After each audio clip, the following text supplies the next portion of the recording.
Alright, so welcome to another Cheap Hammer battle report.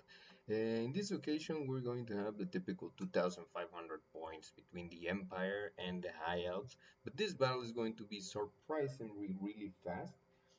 I was not expecting the list that he played me, and a couple of poor choices on the side of the Empire. As I said, like in the previous battle reports that I was making, there were some mistakes taken on my behalf of not bringing necessarily the A game to the battlefield.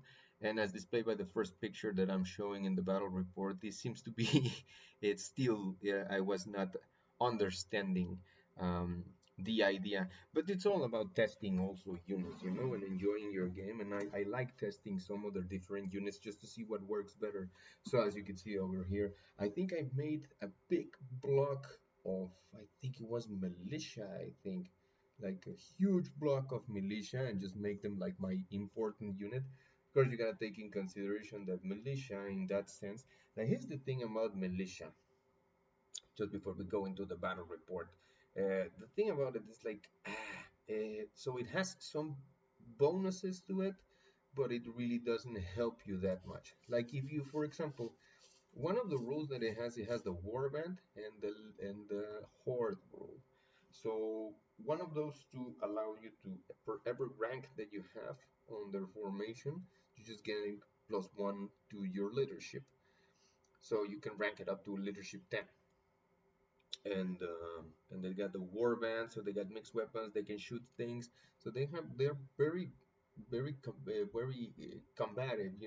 They can really do some sort of things, and that will be if you play it on a big scale, which is what you want. You want to make a big unit that has leadership 10 and can maybe like hold on a unit that is it's charging against them, with some stand and shoot and some things like that.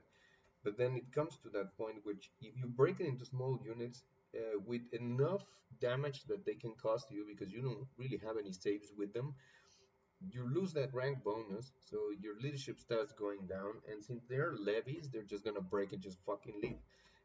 And the problem with that is like, you got a unit that its leadership is not really well, and then they cannot re-roll.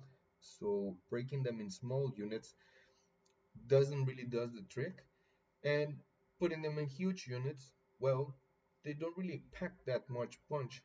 So here's the thing: is like, again, when it comes to testing big death stars and things like that, like, this is not fantasy. And that's the thing that I have to realize before going into the next battles. Is like, this is not fantasy, and big blocks of infantry are not really that worth in this edition. So because of the bonuses that you used to have, they're really good, like horde formation, 80 of them. And they are stubborn because of horde, and they get those extra attacks and everything, so that was worth it. But nowadays it's just not worth it anymore. Anyway, so in deployment, pretty much I put this big block. I think it was of militia, steam tank, a hell blaster volley gun on one of the sides, 1 unit of hand, 2 units of crossbowmen to protect that flank, and two gyrocopters and a couple of cannons on the other side. So overall, not such a bad list. On his side, he has 2 units. I think he put like mainly just like a very fast cavalry. So there's some Silverhelm, some Dragon Princes, some Illyrian Rivers, the Star Dragon, of course, there is. So no Sisters of Avalon on this battle. Let's see what happens in the next picture. This is an overview of the battlefield. So you can see he has, and he already is advancing. So probably he had the vanguard thing. So his units are positioning already in the front. His Illyrian Rivers, or whatever they are, I think they're Illyrian Rivers. So they have the ability of using vanguard. So they're already moving. So if he gets first turn, everything is gonna get close really fast. So that's the thing. In the next picture, so view from the other side, the other unit, I think they had the possibility um, of, they came out, like, this is a weird thing because they came out of that side, so they had to have, maybe he used a spell, maybe they came into Maybe there was a spell in which he put them over there, or they can ambush. And I don't know specifically what unit it could be, or maybe it could be a unit, an ally unit from another army, but they're ambushing from that side, and it's a big block of knights. So that's, yeah, that's possibly dangerous. That's why I put those two units of crossbowmen, which when it comes to getting charged by a unit so strong like that, it just like it's just putting like toothpicks to stop a car, and it's not going to be really too much of a defense, especially on how broken the shooting is on this edition of Old World. Anyway, let's see the next picture. So everything is just moving to the front. His earlier rivers are already in charge position. The dragon is getting closer. The big unit, I suppose, there, the dragon princes are getting closer, and the other unit of Illyrian rivers, or whatever the ambush unit that came on the other side, is getting closer as well. This does not look good for me because this is first turn. As you can see, all my army is still there. So this is first turn, so I'm just really going to take the hit on the first turn. Um, Obviously, yeah. So um, I took some casualties over there, and since it was not from a charge, I believe they were like ambusher Illyrian River, so probably they just appeared and they did some shots at my crossbowmen. So of course, yeah, they're gonna suffer the consequence of that. 5 casualties over there. Hellblaster Polygon is turning around just to shoot at the Illyrian Rivers. Probably is going to take a big chunk of them. Steam Tank moves to the front to try to get in the angle to try to hit those Illyrian Rivers down that side. And of course, my cannons are going to perform Grape Shot at that unit. My brother didn't know how the Grape Shot works, so at least I'm gonna get that satisfaction of showing him how the grape shots from the great cannons work in this edition, because if you position yourself so close on charge range of the great cannons, it's not a good thing because it's automatic hits and it's a lot of hits. I think you throw with the artillery dice, and that's how much hits are you gonna get. So since those Illyrian Rivers don't have any save, they're just gonna get destroyed. So next picture, Illyrian Reapers got some suffer some casualties, but they make their charge into my cannons, so that's not good. Um, the other unit of Illyrian Reavers took some shots, but not enough to break them with the Hell Blaster. Now at their charge range of my crossbowman, and I think it was the Dragon Princess of Calador also charged my unit of crossbowmen. All that standard shit's not pretty much not gonna do anything.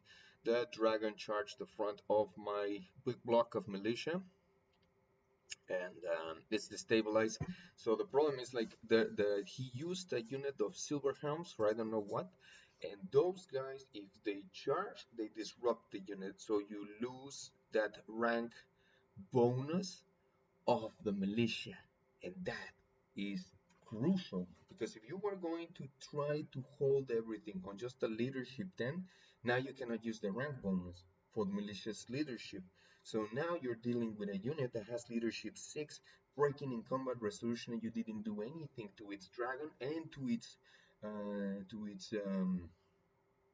its unit of horsemen. So now you're dealing with a unit that is about to get mutilated, just like get overrun. They're gonna flee and they're gonna get destroyed. Because I think I throw way over the chance of making a fallback in good order. So yeah, I just got run down. Let's see the next picture. I think that's it. Yeah, like in the next picture, as you can see, like took so much damage on the side of the militia by the just the dragon itself and silver helms, and it didn't cost much.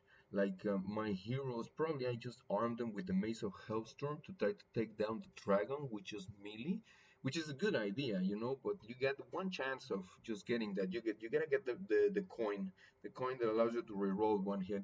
So if you don't get that 4+ to try to hit the dragon, you get another chance of doing it because it's a very good gamble. You can hit it, and then when you hit it, it's a strength 10 which is going to hit on twos, and you get a d6 of -5 to armor piercing. So you get the Maze of Hellstorm is a good way to just like take down one dragon. So you can equip that to one of your captains and just see if you can handle him with that. If you're gonna make the big block, but just make a big block of something else that is really not that the militia. Steam tank is not well, so everything is just like over there. Let's see the next picture. I think it's going to be the final one. Um, yeah, so this is just an overview of the basic map, but that does not even affect. Um, and this is, I think that's it. Yeah, so basically the next pictures are just like other angles of the same thing, but it's really not that worth it to just mention it.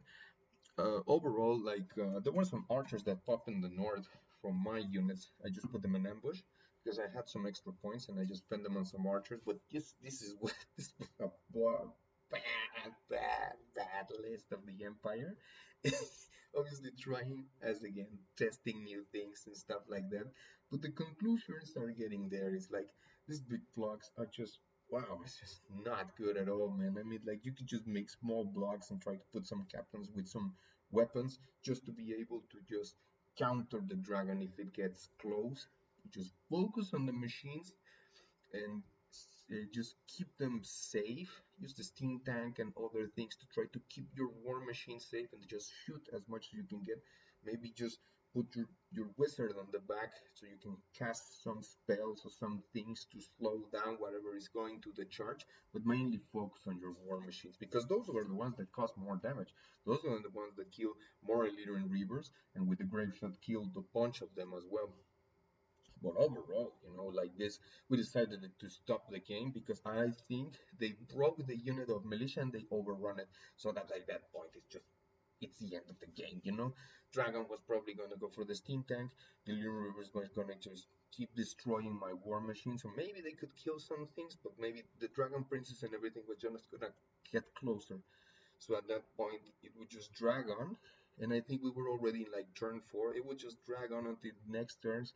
And by what I remember, or from previous battles, the dragon can just pin down the the the, the steam tank, and it can slowly start like chipping some wounds into it. Why? Because there's nothing on the steam tank that can just counter the dragon. It would just fall back, it would just give ground, and then by that distance, the dumbest thing would be for the dragon to just like just move away, because then I would just the steam cannon and just fire at him immediately.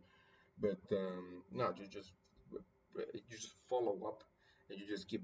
I suppose the dragon is just biting and clawing into the steam tank, just trying to destroy it, trying to open it like a tuna can and eating just the crew members inside of it or something like that.